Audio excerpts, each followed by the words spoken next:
Bom, agora o primeiro exercício do PET. Átomos de galho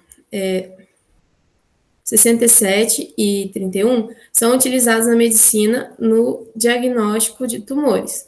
Explique o significado dos números que aparecem ao lado do símbolo do elemento galho na representação. Bom, como a gente viu lá no início, o nosso A vai ser a nossa massa atômica, que é a soma de prótons e nêutrons. O Z, o nosso número atômico, que é o número de elétrons. E a gente sabe também que o número de prótons em um átomo é igual ao número de elétrons. E que a minha massa é dada pelo número atômico mais o número de nêutrons. Bom, beleza. Então, a gente tem aqui que a massa do galho é 67 e o número atômico é 31. Então, como a gente sabe que a massa é o número atômico mais o número de nêutrons, a gente só não sabe o número de nêutrons, certo?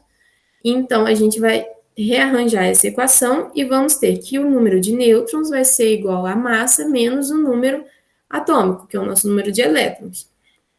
Então, o nosso número de nêutrons vai ser 67, que é a massa, menos 31, que é o número atômico. Então, nós vamos ter que o elemento galho, ele possui 36 nêutrons. Então, a gente pode concluir que 67 será a massa atômica do galho, 31, o número de elétrons, e, consequentemente, 31 também é o número de prótons, e 36 o número de nêutrons.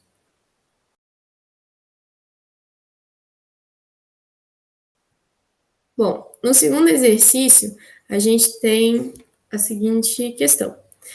Determine o átomo resultante de cada elemento radioativo após a emissão das partículas. Formule a equação que representa a emissão radioativa. Consulte a tabela periódica sempre que necessário.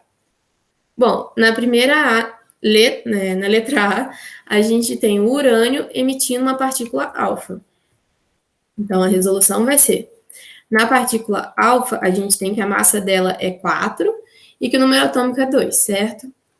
Então, a gente tem que a massa do urânio é 235 e o número atômico 92.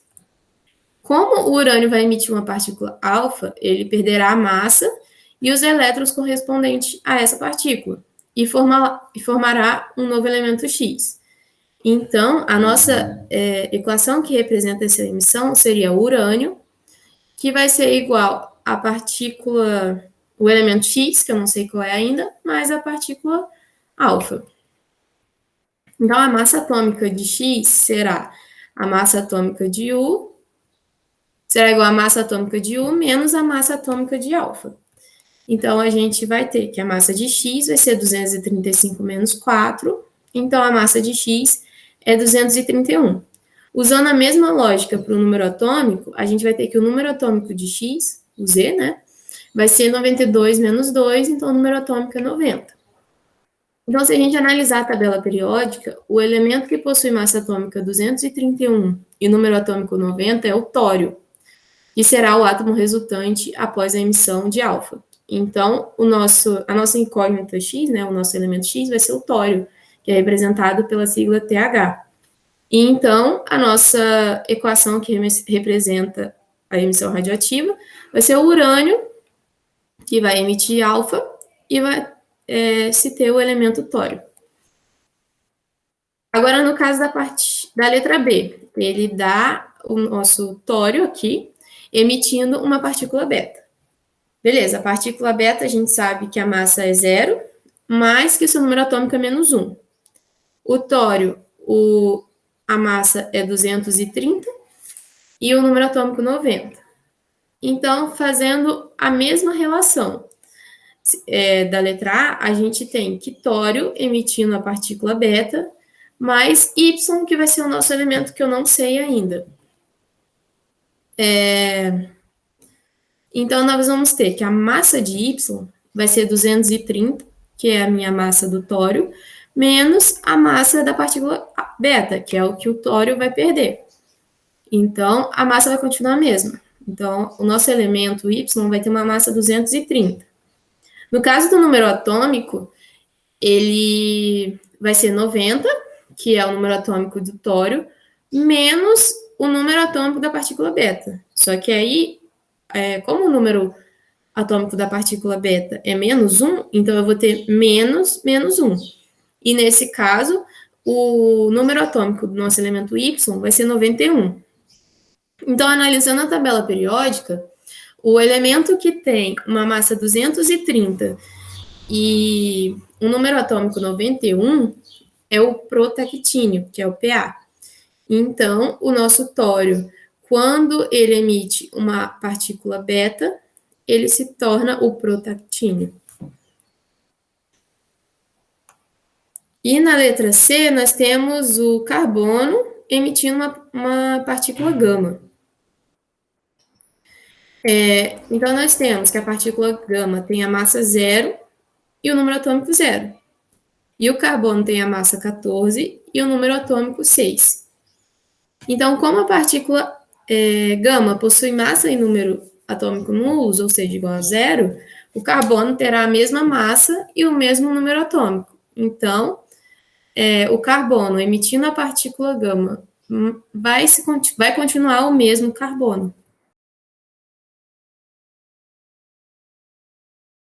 Bom, no terceiro exercício é o seguinte. A meia-vida do césio 137 é aproximadamente 30 anos. Bem, o que é a meia-vida? É o tempo necessário para que se tenha metade das quantidades de partículas de césio 137 existentes.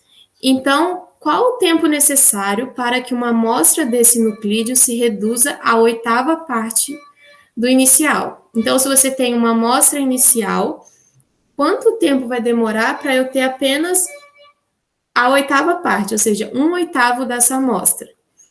Então, o tempo de meia-vida seria quanto a gente teria metade dessa amostra. Mais meia-vida, a gente vai ter 1/4 dessa amostra, mais meia-vida, a oitava parte dessa amostra. Então, tá. A gente sabe que a meia-vida do césio é 30 anos e que a cada 30 anos a amostra de césio se reduz pela metade. Para se reduzir a oitava parte, serão necessárias 3 meia-vidas. Ou seja, a quantidade inicial dividida por 2 é igual a 1 meia-vida. Esse resultado dividido por 2 será a 1/4 da amostra inicial. Então, e esse 1/4 da amostra, quando ele é dividido por 2, a gente vai ter 1/8 da amostra. Assim, totaliza-se 3 meia-vidas. Então, 3 vezes, e o tempo de meia-vida do césio é 30 anos. Então, 3 vezes 30 anos. Serão 90 anos necessários para que a gente tenha 1/8 da amostra inicial de césio 137. Então, a oitava parte será dada por meia-vida, que é igual a 30 anos, meia-vida dividido por 2, que vai ser 1/4 de vida, que vai ser 30 mais 30, são 60 anos, e 1/4 de vida dividido por 2, que vai ser 1/8 de vida, que será 60 mais 30, 90 anos. Então, a resposta, letra B. Bom, o quarto exercício. A radioatividade emitida por determinadas amostras de substâncias provém da energia térmica liberada em sua combustão, de alterações em núcleos de átomo que as formam, de rupturas de ligações químicas entre os átomos que as formam, do escape de elétron das eletrosferas de átomos que as formam e da reorganização de átomos que ocorre em sua decomposição. Então, como a gente viu, a radioatividade ela é emitida quando se tem alterações em núcleos de átomos que as formam. Então, letra B. Essa foi a monitoria de hoje. Se você gostou, deixa seu curtir e compartilhe com seus colegas. Surgiu alguma dúvida? Deixe pra gente aqui nos comentários embaixo. E também não esqueça de acompanhar a nossa ONG nas redes sociais.